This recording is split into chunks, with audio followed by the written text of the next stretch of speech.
വീട്ടുകാർക്ക് അയാൾ നല്ലവനായ രക്ഷിതാവ്, നാട്ടുകാർക്ക് മുന്നിൽ ജെന്റിൽമാൻ.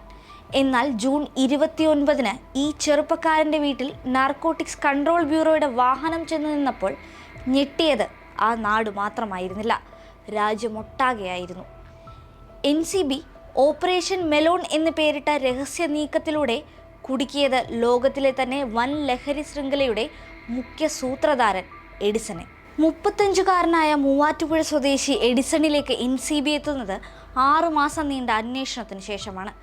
ഫോറിൻ പോസ്റ്റ് ഓഫീസ് വഴി എഡിസന് വന്നിരുന്ന കൊറിയറുകളിൽ സംശയം തോന്നിയ കസ്റ്റംസാണ് ഇങ്ങനെയൊരു വിവരം നാർക്കോട്ടിക് കൺട്രോൾ ബ്യൂറോയെ അറിയിക്കുന്നത്. തുടർന്നുള്ള അന്വേഷണത്തിലാണ് എഡിസൺ ഡാർക്ക് നെറ്റിന്റെ വിവിധ മാർക്കറ്റുകളിൽ ലഹരി കച്ചവടം നടത്തുന്നയാളാണെന്ന് കണ്ടെത്താനായത്. എഡിസന്റെ വീട്ടിലെത്തിയ ഉദ്യോഗസ്ഥർ കെറ്റാമലോൺ എന്ന പേരിനെ കുറിച്ച് ചോദിച്ചറിയുകയും പിന്നീട് അറസ്റ്റ് രേഖപ്പെടുത്തുകയുമായിരുന്നു. പിറകെ ഓരോന്നോരോന്നായി ഏജൻസിക്ക് ലഭിച്ചത് ഞെട്ടിപ്പിക്കുന്ന വിവരങ്ങളാണ്. 2 വർഷമായി എഡിസൺ ഡാർക്ക് വെബ് ഉപയോഗിച്ച് ലഹരി കച്ചവടം നടത്തുന്നു. എന്നാൽ അതിനു മുൻപ് 4 വർഷമായി ലഹരി ഇടപാടുകളും അയാൾ നടത്തുന്നുണ്ട്. തന്നെ പിടികൂടില്ല എന്ന ധാരണയായിരുന്നു എഡിസൺ ഉണ്ടായിരുന്നത്. ആ വിശ്വാസത്തിൽ ഡാർക്ക് നെറ്റിന്റെ വിവിധ മാർക്കറ്റുകളിൽ അയാൾ ലഹരി ഇടപാടുകൾ നടത്തി. ലഹരിയൊഴുകിയത് 10,000-ലേറെ പേരിലേക്കാണ്. ഇടപാടുകൾ നടത്താൻ എഡിസൺ ഉപയോഗിച്ചത് കോഡ് ഭാഷ.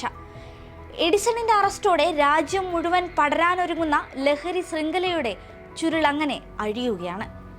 യൂറോപ്പ് കേന്ദ്രീകരിച്ച് പ്രവർത്തിക്കുന്ന ലഹരി കാർട്ടലായ DS-ൽ നിന്ന് ഡാർക്ക് വെബ് വഴി ഓർഡർ ചെയ്ത മയക്കുമരുന്ന് പാഴ്സലായി വീട്ടിലെത്തിച്ച ശേഷം ആവശ്യക്കാർക്ക് കൊറിയർ വഴി അയക്കുകയായിരുന്നു എഡിസണിന്റെ രീതി. ഇന്ത്യയിലെ ഒട്ടുമിക്ക സംസ്ഥാനങ്ങളിലേക്കും ഇയാൾ LSD അടക്കമുള്ള രാസലഹരി അയച്ചിട്ടുണ്ടെന്നാണ് NCB കണ്ടെത്തിയത്. എഡിസൺ മയക്കുമരുന്ന് വിറ്റഴിച്ച രാജ്യത്തെ വിവിധ കേന്ദ്രങ്ങളിൽ നാർക്കോട്ടിക് കൺട്രോൾ ബ്യൂറോ പരിശോധന നടത്തുകയാണ്. കണ്ടെത്തിയത് 4 മുതൽ 8 കോടി രൂപ വരെയുടെ മയക്കുമരുന്ന്. ക്രിപ്റ്റോ കറൻസി ഇടപാടുകൾ വേറെയും. ലോകത്തിലെ ഏറ്റവും വലിയ ലഹരി ഇടപാടുകാരായ UK ആസ്ഥാനമായി പ്രവർത്തിക്കുന്ന ഡോക്ടർ സിയൂസുമായി ബന്ധമുള്ള കുങ്കാടിയനായിരുന്നു എഡിസന് ലഹരി എത്തിച്ചിരുന്നത്. പിടിക്കപ്പെടില്ലെന്ന ഒരു കൊടും ക്രിമിനലിന്റെ ധാർഷ്ട്യത്തിന് കൂടിയാണ് നാർക്കോട്ടിക്സ് കൺട്രോൾ ബ്യൂറോ പൂട്ടിട്ടത്. പുറം ലോകത്തിന് അജ്ഞാതമായ ഇന്ത്യയിലെ ഒരേ ഒരു ലെവൽ 4 ഡാർക്ക് വെബ് ഇടപാടുകാരനെയാണ് NCB കുടുക്കിയത്. അറസ്റ്റിന് പിന്നാലെ രാജ്യത്ത് 10ഓളം ഇടങ്ങളിൽ ദിവസങ്ങളായി NCB സംഘം പരിശോധന തുടരുകയാണ്. ലഹരി വാങ്ങിയവരുടെ വീടുകളിലും അന്വേഷണ ഏജൻസികളെത്തി. ചില സംസ്ഥാനങ്ങളിൽ കേസുകളും രജിസ്റ്റർ ചെയ്തിട്ടുണ്ട്. മൂവാറ്റുപുഴ സ്വദേശി എഡിസന്റെ അറസ്റ്റ് ലഹരി ഇടപാടിന്റെ കാണാപ്പുറങ്ങളിലേക്ക് ജനങ്ങളെ എത്തിക്കുകയാണ്. NCB കുടുക്കിയത് വമ്പൻ സ്രാവിനെയോ അതോ എഡിസൺ വെറുമൊരു ചെറു കണ്ണി മാത്രമോ?